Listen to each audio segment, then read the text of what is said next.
Sir, আমি খাবার বানিয়ে রেখেছি, আপনি খেয়ে নিন। স্নেহা, তুমি এক রাতের জন্য আমার ওয়াইফ হতে পারবে?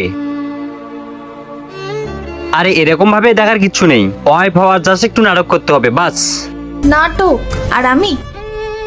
আসলে কাল ডিনারে আমার বস আসবে, আর আমি বলে রেখেছি আমি বিবাহিত।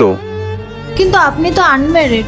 হ্যাঁ আমি জানি আমি আনম্যারিড, অ্যাকচুয়ালি আমার অফিসে জয়েনের সময় কিছু ফর্মালিটিস ছিল, এজন্য আমাকে মিথ্যে কথা বলতে হয়েছিল।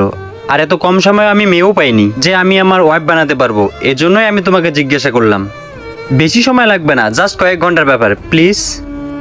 ঠিক আছে, কটার সময় আসতে হবে?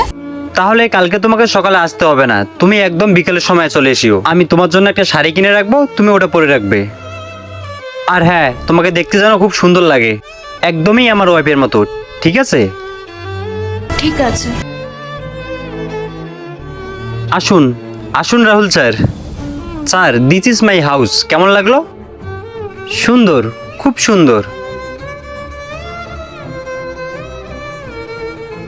নমস্কার স্যার। নমস্কার। Your wife?